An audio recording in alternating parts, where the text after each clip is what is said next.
You know that feeling, right? When you've been wrestling with something complex, maybe made a few mistakes, and then suddenly it just clicks. Or that little oops moment in your gut, and right after, bam, you get it. Well, that's not just, a vague feeling. That's your brain actually learning right there in real time. Welcome to our deep dive. Today we're getting into the really fascinating mechanics of how your brain learns from those very mistakes and how it processes information, even reasons through complex thoughts. Yeah, this isn't your school days memorization. We're talking about the fundamental processes that shape intelligence, our mission today. To unpack all this intricate brain stuff, we'll use some simple analogies, maybe share a few surprising facts along the way. You'll find out why things like practice, getting feedback, even, believe it or not, sleep are so critical for learning. How your brain turns a simple oops into real understanding. Ready? Okay, let's jump in. So at the most basic level, how does the brain learn? Is it just like soaking up information? Oh, it's much more active than that. Think of your brain as a constant uh, guess and check machine. Yeah, it's always predicting what's coming next. And then it checks. Did that actually happen? Imagine a student guessing the next quiz question. Maybe they think dinosaurs, definitely dinosaurs. Right. But then the teacher asks about, I don't know, plants. That mismatch, that surprise. Oops. Exactly. That's the prediction error. And that is the key signal for learning. It tells the brain, hold on, your guess was wrong. Time to update the files. Huh. So if the brain's always guessing based on what it knows, does that mean our perception is always a little bit biased? Trying to fit new stuff into old boxes? That's a really sharp point. And yeah, to a degree it is. The brain wants efficiency, right? Yeah. So it builds these internal models. It tries to anticipate. And when reality throws a curveball, that's where the learning kicks in. Okay, so how does that update actually happen physically? You mentioned something about highways. Almost literally, yes. Yeah. Inside the cortex, scientists see these two main pathways like traffic lanes. Real lanes in the brain. Wow. What kind of traffic? Well, you've got an upward lane, mainly in the outer layers. Think of that as carrying the mistake signals. Like red flags going up? Kinda, yeah. Students waving flags. We got it wrong. Then in the deeper layers, there's a downward lane. That carries the brain's predictions, like the teacher sending down the answer key. Okay. Predictions down, errors up. Precisely. And what's really cool is this isn't just a neat idea. You can actually see this pattern in brain scans. It's a real flow. Incredible. And you also mentioned chemical highlighters. Right. So alongside these pathways, you have neurochemicals. Think of them as, well, highlighters. When something important occurs, a big surprise, a mistake, a success, chemicals like dopamine and noradrenaline get released. They splash color on it. That's a great way to put it. They splash color on that moment. Dopamine often signals, remember this, especially for unexpected rewards or losses. Ah. And noradrenaline is more like the pay attention NW signal. Something new, something surprising, maybe even startling. So they flag the important experiences, tell the brain which ones are worth really locking in. Exactly. They help the brain sort the wheat from the chaff, focusing learning resources on what matters most. Okay, so we have these highways for signals, chemical highlighters for importance. But drill down further. How does a single connection between two brain cells actually change the nitty-gritty? Right, the synapse level. Okay, so there's this idea often called the three ingredients rule. For a synapse, that connection point to really change, strengthening or weakening, three things need to happen close together in time. Three ingredients, what are they? One, the before cell fires. Two, the after cell fires. That just means they're talking to each other. Okay, standard communication. But the third ingredient is the key. Three, one of those highlight chemicals, like dopamine, has to arrive right around that time. So wait, the cells can be firing back and forth, but if that chemical highlight doesn't show up, nothing changes long term. Pretty much. That's the crucial part. It implies that just raw repetition, neurons firing over and over, might not be enough for deep, lasting learning. Huh. I always thought repetition was everything. It helps make the first two ingredients happen, definitely. Yeah. But without that third ingredient, that chemical tag saying, this conversation matters, the change doesn't stick. No highlight, no change. Right. But if the highlight does arrive when cells are firing together, then you get real learning. The connection gets stronger, or sometimes weaker, depending on the specifics. Which brings us back to the chemicals.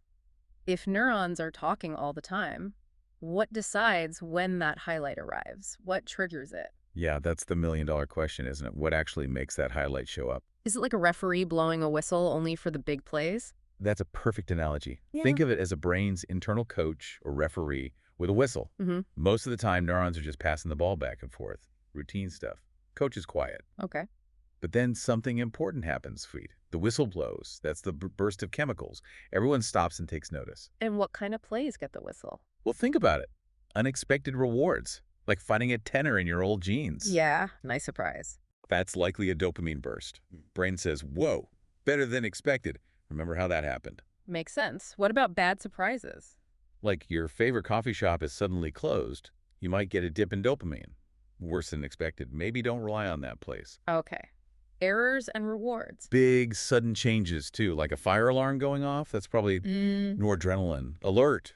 Something significant is happening. Learn this. Right, the pay attention signal. Or something totally new and engaging, maybe your first time trying bungee jumping. You might get a mixed dopamine and noradrenaline. Novel. Exciting. Store the details. What about when you're just trying really hard to learn something, like studying? Good one. Deep focus, like cramming for an exam, that often involves another chemical, acetylcholine. It's like telling your brain, okay, we're in serious study mode. Strengthen these connections we're working on right now. So it's not just one whistle, it's maybe a few different whistles for different situations. Kind of, yeah. Different chemicals signal different kinds of importance. But the principle's the same. Remember the 3 ingredients. Step 1, step 2, neurons firing together that happens constantly.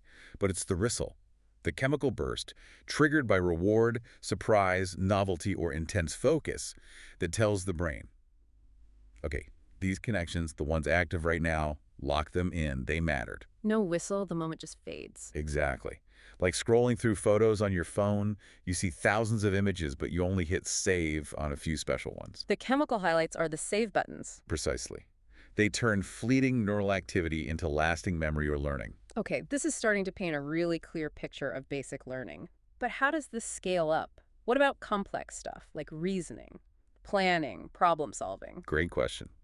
It seems the brain uses the similar toolkit, but applies it in a more structured way, almost like a planning team. A planning team. Okay, who's on the team? Well, first, you've got the library. That's your long-term memory. All the facts, rules, past experiences you've stored away. Like knowing multiplication is faster than repeated addition. Exactly. That's in the library. Yeah. Then you've got the whiteboard. This is your prefrontal cortex, essentially. It's your working memory, like a mental scratch pad. You can only hold a few things there at once. Okay, like juggling ideas. Right. You pull facts from the library, put them on the whiteboard, compare them, rearrange them, like figuring out if 2 times 8 is 16, then 8 times 2 must also be 16. That happens on a whiteboard. Library for storage, whiteboard for active thinking. What else? And then there's the coach. Yeah. Also, mainly in your frontal areas, the coach runs mental simulations, what-if scenarios. Before you actually do something. Yes, before you act, it tries to predict the outcome. And guess what trick it uses? Let me guess. Prediction and error. You got it. The coach makes a quick prediction, checks it against rules or memories from the library, and if it seems like a bad idea, if I say that joke, maybe they won't laugh. It raises a little error flag. Rethink. Wow. So even complex thought uses that basic loop. It seems so. And those chemical highlights still matter here too. When a line of reasoning clicks, when you solve that puzzle, you often get that little internal yes feeling, right? Yeah, that mini eureka moment. That could well be a dopamine burst, bookmarking that successful thought process. That worked. Let's make that path easier to find next time. No burst, and the thought process maybe just fades away, not deemed important. Likely. And this ties back to practice, doesn't it? Absolutely. Every time you successfully reason through something, you're essentially running that loop. Library, whiteboard, coach simulation, maybe getting that little dopamine save signal. Right. Those connections get strengthened. It's why experts, like grandmaster chess players, seem to just see the right moves. They've wired those successful reasoning pathways through years of practice. Exactly. What was once slow, deliberate work on the whiteboard becomes a fast track, almost automatic retrieval from the library, guided by the coach's experience. So reasoning is this fast cycle. Grab info, juggle it, simulate, check for errors or successes, and use dopamine to reinforce the winners. That's a great summary. It's the same core mechanisms, prediction, error, chemical highlighting, just orchestrated for higher level thinking. Okay, let's pull back for a wider view. We've covered a lot about error-driven learning, but this is a huge field. What are some other big ideas scientists have about the brain's learning tricks? Oh, definitely. There are several cool concepts. One is predictive coding. Think of it like autocomplete on your phone. The brain constantly predicts upcoming sensory input to save effort. Always guessing ahead. Right. Then there's the idea of replay during rest or sleep, like rewatching game highlights. The brain seems to replay experiences, maybe to strengthen memories or figure out credit assignment, like which early step led to a later reward. So that's why sleep is so important after learning something new. It certainly seems to play a big role. There's also approximate feedback, the idea that the brain doesn't always need perfect, precise error signals. Sometimes just a rough hint, getting warmer, is enough to guide learning effectively. Interesting. And you mentioned these aren't quite the same as how AI learns. Right, many AI systems use something called backpropagation, which involves sending error signals backward through many layers mathematically. The brain's methods, like these ones, seem, well, biologically plausible, different ways to achieve similar ends. They get the job done. So if we summarize what we're pretty confident about. We're fairly solid on the basics.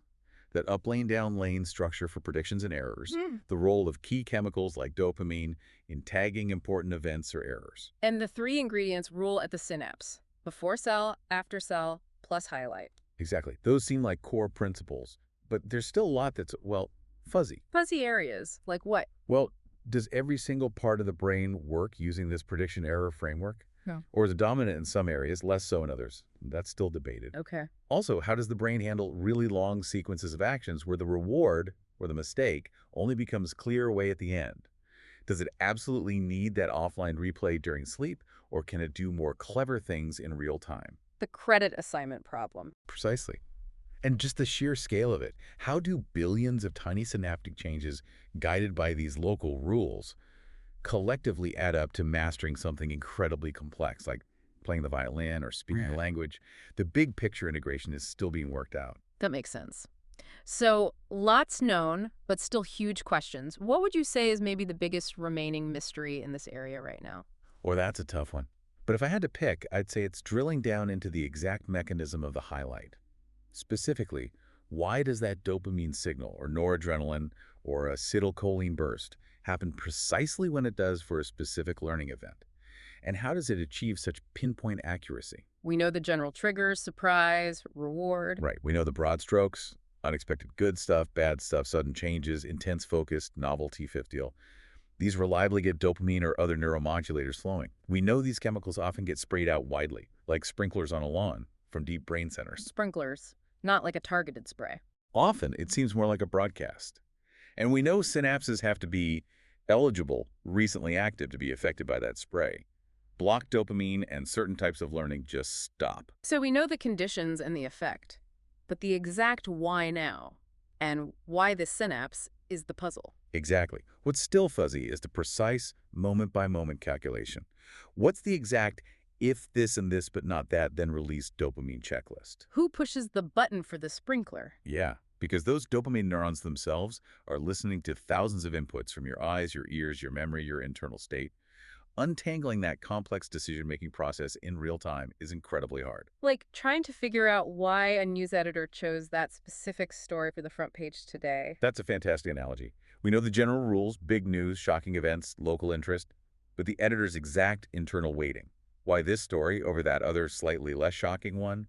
It's hard to know their full thought process. So we know dopamine neurons are like editors reacting to inputs, but their exact editorial policy is still being decoded. Pretty much.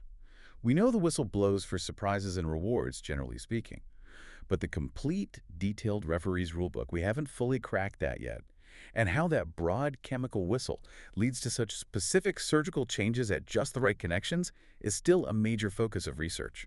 So bringing this all home, what does understanding all this, the guesses, the errors, the highlights, the fuzzy bits, mean for us, for you listening, in daily life? Well, I think understanding these underlying mechanisms really validates why certain learning strategies work so well. Like practice. Exactly.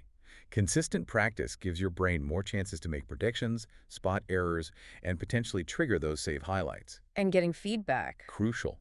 Feedback is the error signal, or the confirmation signal. It tells your prediction machine whether it was right or wrong, allowing it to update. Without feedback, learning is much, much slower. And sleep, too, connecting back to that replay idea. Absolutely. Getting enough sleep seems vital for letting the brain consolidate those highlights, strengthen the important connections made during the day. It's not wasted time, it's active learning time. So it's not just folk wisdom. These strategies work because they tap directly into the brain's fundamental learning algorithms. That's the key takeaway. You're working with your brain's natural processes, not against them. So, as we've explored today, your brain is this incredibly dynamic, efficient learning machine. It's always guessing, checking, catching its own mistakes, and using these sophisticated chemical signals, these highlighters, to strategically save the lessons that truly matter. It employs everything from those tiny synaptic changes to brain wide replay sessions during sleep, and even that mental whiteboard for reasoning, all to help you learn and adapt. So, maybe the next time you have one of those aha moments after struggling, or even just feel that little oops when you realize a mistake. Take a second, appreciate it. It's like this tiny, perfectly timed symphony playing out inside your head neurons, chemicals, pathways, all working together to make you smarter, more capable. This deep dive really shows, I think, that intelligence isn't about never making mistakes. It's about how incredibly well your brain is designed to use those mistakes to grow. So the question for you is, what new insights, what learning moments will you choose to highlight and save today?